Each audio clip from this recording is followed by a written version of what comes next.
And we begin tonight with the ABC News exclusive. President Trump's former personal lawyer and fixer, who was sentenced to 3 years in federal prison this week, breaking his silence, one-on-one with George Stephanopoulos.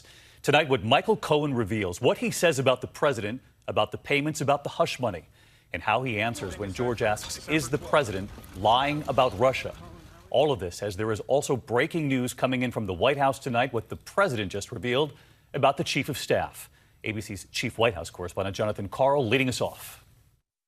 In his first interview since being sentenced to 3 years in federal prison, Michael Cohen is firmly disputing President Trump's allegation that he is lying and simply trying to embarrass the president. First of all, it's absolutely not true. I did not do it to embarrass the president. He knows the truth. I know the truth.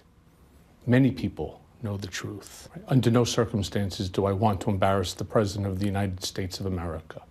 The truth is, I told the truth. I took responsibility for my actions. And instead of him taking responsibility for his actions, what does he do? He attacks my family. Basically, he says, his claim, you're lying about him to protect your wife, to protect your father-in-law. Inaccurate. He knows the truth. I know the truth. Others know the truth. And here is the truth. The people of the United States of America, the people of the world, don't believe what he's saying. The man doesn't tell the truth. And it's sad that I should take responsibility for his dirty deeds. But just yesterday, the president said if any law was broken, it is Michael Cohen's fault. He is the lawyer. I never directed him to do anything wrong. Whatever he did on his own. He's a lawyer. A lawyer who represents a client is supposed to do the right thing. He's saying very clearly that he never directed you to do anything wrong. Is that true? I don't think there's anybody that believes that. First of all, nothing at the Trump Organization was ever done unless it was run through Mr. Trump. He directed me to make the payments. He directed me to become involved in these matters, including the one with McDougal, which was really between him and David Pecker, and then David Pecker's counsel. I just reviewed the documents in order to protect him. I gave loyalty to someone who truthfully does not deserve loyalty. He was trying to hide what you were doing, correct? Correct. And he knew it was wrong? Of course. And he was doing that to help his election? You have to remember at what point in time that this matter came about, 2 weeks or so before the election, post the Billy Bush comments. So yes, he was very concerned about how this would affect the election. The White House says Cohen is an admitted liar who can't be trusted. After all, he pleaded guilty to lying to Congress. So why should we believe you now? Because the special counsel stated emphatically that the information that I gave to them was credible and helpful.